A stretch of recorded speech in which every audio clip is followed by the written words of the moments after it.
Hey everybody, welcome back to the channel. In this video, you're checking out an updated Stamina Dragonknight build for the Elder Scrolls Online. And not only that, this is an extremely unique off-meta solo build for the Stam DK. I don't know what else to call it. We're focused on speed and roll dodge damage using some pretty unique sets that were actually updated for the Stonethorn DLC. I'll talk about those and how they make for a really fun build, like I said, for solo PVE, overland, dungeons, maybe even a little PvP. I think it probably would work for that too. But as usual, we'll talk about the stats, the gear set options, skills, champion points, some gameplay tips at the end so you can see how it all works. So let's get started.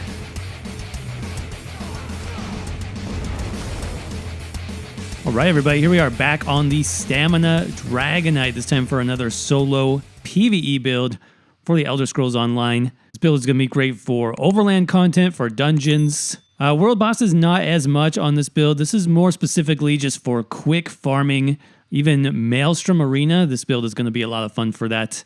So let's go ahead and quickly jump into it with our buffed stats. Let me use the potion here as well. So, sitting at about 10k max magicka, almost 19k max health, and 30k max stamina, 600 magicka recovery, and 1700 stamina recovery. Weapon damage right now is about 4300, buffed with our back bar weapon damage enchant. That'll be closer to 5000 weapon damage, and then 57% critical, with of course our armor buff active. On the back bar, that's going to go up as well. This is a medium armor build, but still pretty tanky, sitting at about 22,000 spell resistance and 21,000 armor. That's the new value right now on the PTS. It's just called armor. Check that out. Now, this is a medium armor build, like I said, so a lot of the mitigation is going to come from roll dodging, so keep that in mind. 64 points into max stamina because we are Stamina Dragonknight. Currently using the Thief Mundus just to kind of increase that weapon critical to what I think is a good level for soloing. Running the Lavafoot Supinsaltrus. That's going to give us a ton of max stamina as well as a lot of stamina recovery. Very good for the roll dodgy kind of play style here. Passive Major Savagery, we'll talk about how we get that in a minute. In terms of potions, I'm currently using Tri-Stat potions. Now, you can actually use just basic stamina potions, like the trash potions that you pick up from mobs in the game. That's totally fine.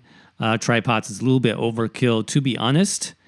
Now, in terms of what race works well, anything that has a stamina focus is going to be fine. Now, I did choose Imperial just for this particular setup as my main choice, and that mostly has to do with the stats, because as you'll see from our sets, in a couple of minutes, we don't get a lot of raw stats from the two sets that we're running. So Imperial is nice because you get the 2000 max health, great for soloing. You also get the 2000 max stamina, which is our main resource pool. So that kind of just fits with the build. But I tried many other options that were almost as good. Nord is nice for the ultimate generation on the Dragonknight. That's really good. Because we are roll dodge focused, even a Wood Elf is going to be pretty interesting. Orc for the extra weapon damage. You know, there's lots of good options here. We do get the extra cost reduction of all our abilities from the Red Diamond passive. That's pretty nice on this build as well. So pretty much open to your choice in terms of what race you want to run. I think that covers all the basics. So let's talk about the gear sets next. First 5-piece set we are using on this setup is going to be Griffin's Ferocity. This comes from the Somerset chapter, which has a new event coming up soon as well. So you'll be able to get this set pretty easily. And it did get a nice buff on the Stonethorn DLC. The buff here now is 10 seconds long. So you can see on the 5-piece, when you deal direct damage, you gain Minor Force and Minor Expedition for 10 seconds. So that's 10% critical damage and 10% movement speed. Really, really nice for soloing. This build is all about mobility and burst damage. So both of those buffs are going to be very nice for that overall. So I am just running this on the body. It is a medium armor set. If you can get Divines as a trait, that's probably going to be your best in slot still. Though you could actually run maybe 2 or 3 well-fitted, depending on your CP level. The more well-fitted pieces you run, the easier this build is going to be, in fact. So a mix of Divines and well-fitted is fine as well. So we're running Griffins on the feet, legs, hands, waist, and chest. Now for our second 5-piece set, this is where it starts to get interesting. Another set, kind of an old school set that's getting a buff as well in the Stonethorn DLC, is called Hide of Morahas. This comes from the Gold Coast, I believe, and it's actually a heavy armor set, but it has some pretty interesting stats here. You get max health, you get armor, max stamina, and then this now has an extra 5-piece bonus, actually. You get 129 extra stamina recovery, which is pretty cool. And then for the main 5-piece bonus, when you roll dodge through an enemy, you deal about 4,500 physical damage and you knock them down for 3 seconds. So that is a stun. So really fun set to play around with. It's actually an AoE stun, so no matter how many enemies or players you roll dodge through, it will knock them down and stun them for 3 seconds unless they break free. So this is going to open up a lot of really interesting combos. Let me just show you quickly how it works. So let's say I have an enemy coming up to me. I can just roll dodge through. There you have the stun. And it does a fair bit of damage. They boosted the damage of the proc as well in the Stonethorn DLC. So pretty nice. You can see you can combine it with things like our gap closer. It does AoE stun as well there. So lots of interesting combos can be done with that set for sure. So I do like it. I'm running that then on the weapons and the jewelry since it is a heavy armor set. And I did want this to be a medium armor build just for the increased damage passives. Your main hand and your backup, and then 3 pieces of jewelry. You can also maybe run jewelry and a heavy chest and heavy legs if you want. But for now, I'm just running the weapons and jewelry. So we've got the Maul on the front bar, 2H. That's going to give us some nice extra physical penetration from the 2-handed passives. I've trait changed that to Nirnhone just for the extra weapon damage, and then an absorb stamina enchant there. And then I am using the bow on the back bar infused with the weapon damage enchant. Now you don't need to have this on both bars active. You can actually run a totally different bow on your back bar if you want. Like if you wanted to do a PvP setup for this build, you could run Potentates, or even a Master's bow on the back bar for poison injection. You could run a basic crafted bow on the back bar, whatever you have there. As long as you have infused with a weapon damage enchant, I think that's going to be your best bet there. And then in terms of the jewelry, all 3 weapon damage enchanted. If you have the trait change gems, you can make these infused. If you want, that'll just push out a little bit of extra weapon damage, though you don't need to technically.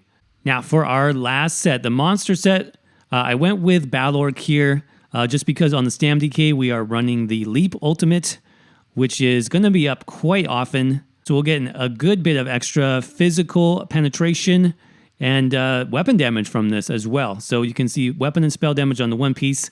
Then for the 2-piece bonus on Balorg, when you use your ultimate, you get even more weapon and spell damage plus the physical and spell penetration. So pretty nice setup on the Stam DK still, in my opinion. Now I am using the heavy helmet on this setup just for the extra armor, the extra resists, and a medium shoulder piece. Now in terms of the glyphs, I am running all stamina on the small pieces and then health on the big pieces. Just like I said, because the health was a little bit low for a solo build, that's mostly because we're running the Saltress food, which doesn't have health on it. Now if you keep the rings the same, these come in healthy rings. You can actually run the 3 healthy rings and then just put stamina enchants on everything. That's another pretty easy way you can run this as well. So there you go. You got Balorg for the monster set, Griffins on the body, and then weapons and jewelry. We're going to do Hide of Morahas. That is the setup. Let's jump to our skills next. On the 2H front bar, starting with Reverse Slice. This is from the 2-handed skill line. Second to last ability that you get here, and this is going to be our Execute. I went with the AoE version because we actually have a lot of AoE damage on the DK. Like I said, Morahas, the roll dodge stun is also an AoE skill technically. So that's going to go really nice with our other AoE abilities.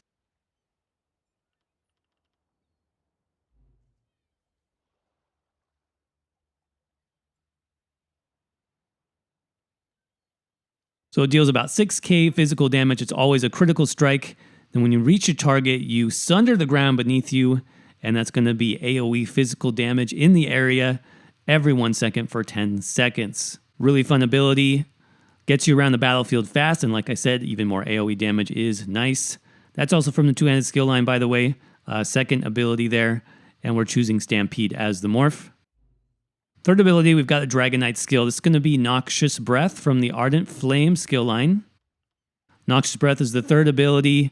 Morph it to Noxious for the stamina morph. This does a lot of upfront damage, you guys, in an AoE conal. It also does poison damage over time, which is really nice. And it applies Major Fracture, so that's the main physical resistance debuff, making all of your abilities do more damage. So that's going to be really important. Like I mentioned, that is AoE as well. Fourth ability, that's going to be Stone Giant. That's from the Earth and Heart skill line. We actually get some nice passives from this, which we'll talk about in a minute. But this is a kind of a interesting new ability. It does a combination of AoE damage up front and then single target range damage after the initial cast. So you can see, let me get an enemy here just to show you how it works. So up front, that's the AoE slam, so really good for AoE damage. And then from this point, single target damage. If it does crit, it does pretty nice single target damage actually. So a really nice ability to have on your bar. Use it up front for the AoE damage, and then if your enemy's still alive, you can hit them with more of these. It also applies Stagger, which is a damage buff.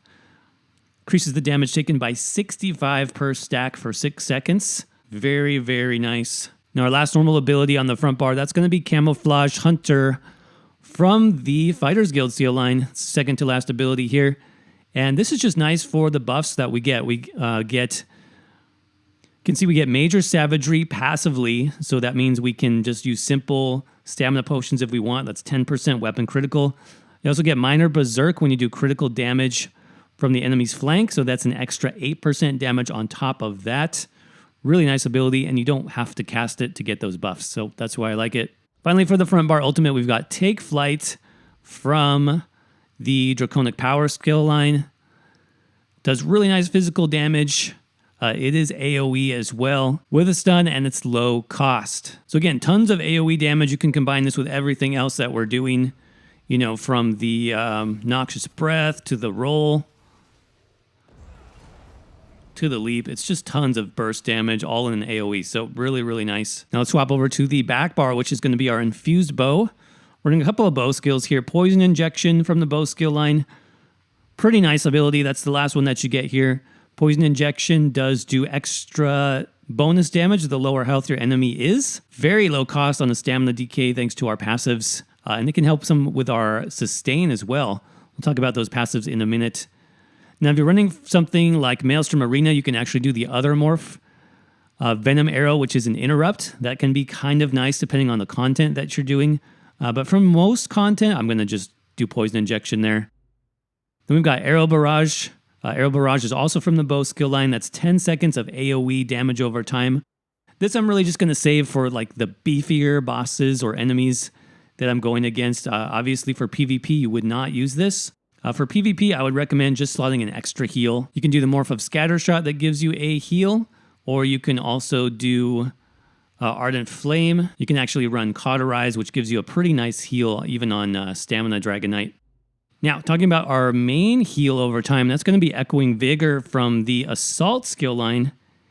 And this is actually changing a little bit. It's now the first ability in the Assault skill tree, which is pretty nice. That means you really only have to do like the intro quest to Cyrodiil in order to unlock this skill. Sometimes you can even unlock this with a daily reward. You know, those daily rewards that give you free alliance points.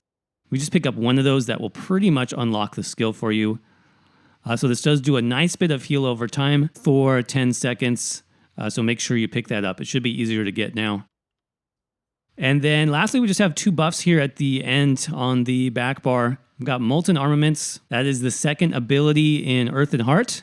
This gives us Major Brutality, so that's the 20% extra weapon damage. And with this more specifically, your heavy attacks are increased by 50%. So I will weave in heavy attacks occasionally just for that extra bit of damage and sustain using Molten Armaments.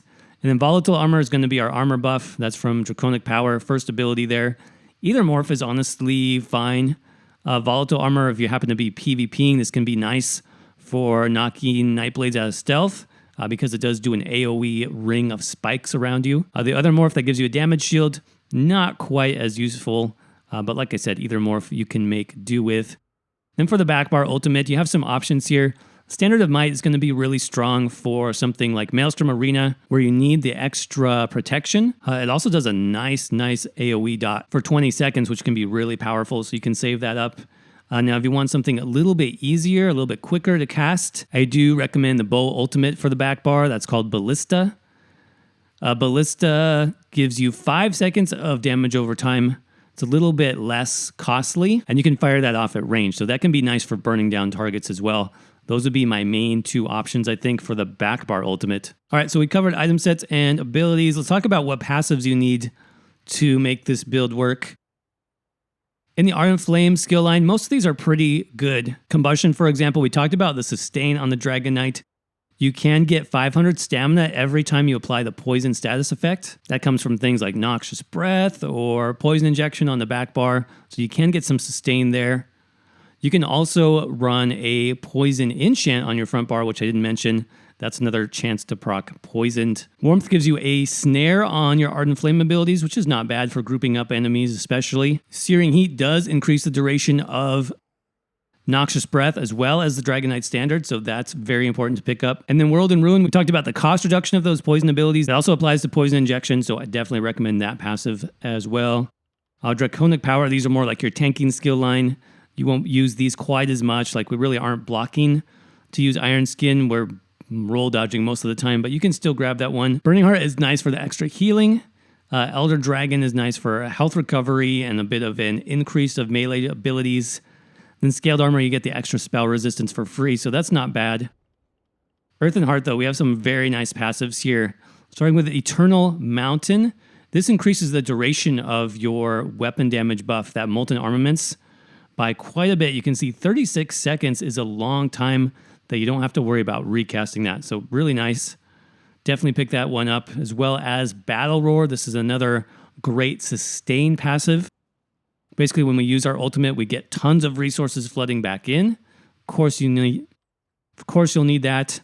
Mountain's Blessing as well. When you cast those Earth and Heart abilities, for example, Stone Giant, we actually get 10% extra weapon damage. Forgot to mention that on the stat sheet. That's actually a huge buff that you want to maintain as much as possible. So again, you can proc that either from recasting Molten or using your Stone Giant ability. And finally, Helping Hands gives you a little bit of stamina sustain. That will only work on Molten Armaments though. Two-handed, you want all of these. Very good passives here. Excellent for soloing actually. So you have some splash damage on heavy attacks. We mentioned the extra physical resistance penetration using the Maul. That's very nice. Balance Blade is important when you're starting out just to reduce the cost of your abilities. And then Battle Rush, huge passive for things like VMA. You get 30% stamina recovery boost for 10 seconds after you kill a target. That's really, really strong. Bow, same thing. You want to pick these up as well. Very good passives here.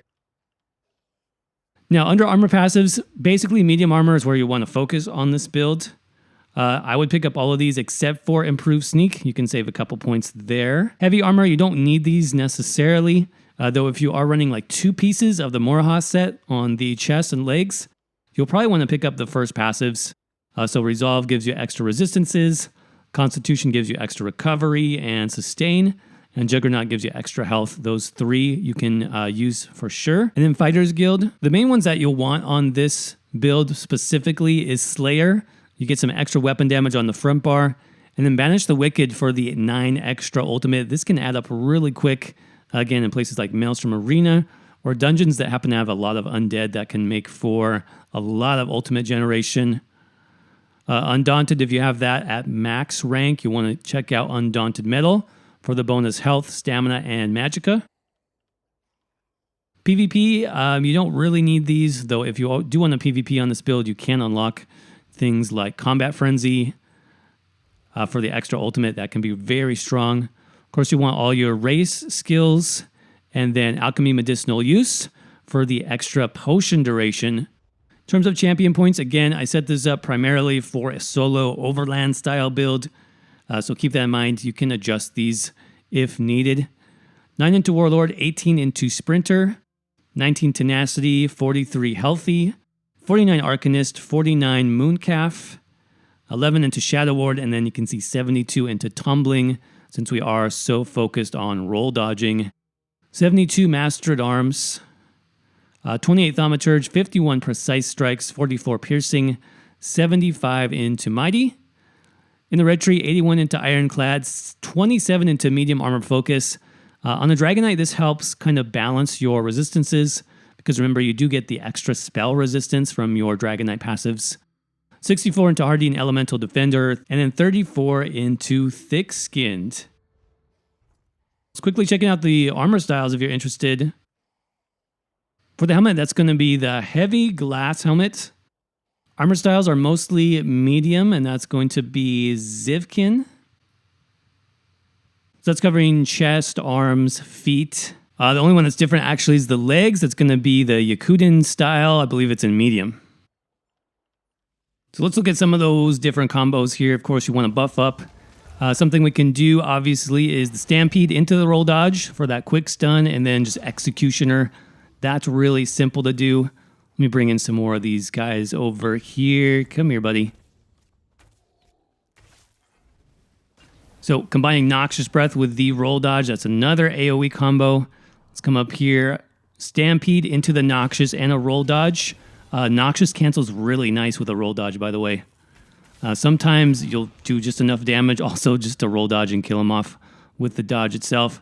For bigger, beefier enemies, you can throw on your Arrow Barrage, of course. And then let's try that ultimate. So roll dodge into the leap. Does tons of ultimate. Nice combo for a PvP setup as well. And just the speed, you guys. Just the speed around the battlefield. Using Griffins with Stampede, with the roll dodging. It's a pretty fun setup to play in lots of different combat. Let me show you a little bit of that Stone Giant AoE. Almost 20k just on the initial smash. Remember, you get 3 more hits after that. And let's just leap. Finish him off. That's the extra damage from the Minor Force, you guys. Really, really nice. So that's basically how it works. All right, everybody, that's going to wrap up the solo Stamina Dragonknight build. Hope you guys enjoyed this one. If you did, of course, make sure you crush that like button for me. I definitely would appreciate that. If you're new here, make sure you hit that subscribe button as well for more ESO build videos just like this one. And make sure to turn those notifications on so you don't miss anything. If you'd like to support the channel further, there's links to my social media down below, as well as the new website. Speaking of which, there will be a written guide for this build over on the website as well. So check the link for that if you want more details or if you need to check back later. As always, thank you all so much for the support. I hope you're doing well. Stay safe out there, and I will see you around in the next video. Do you know who I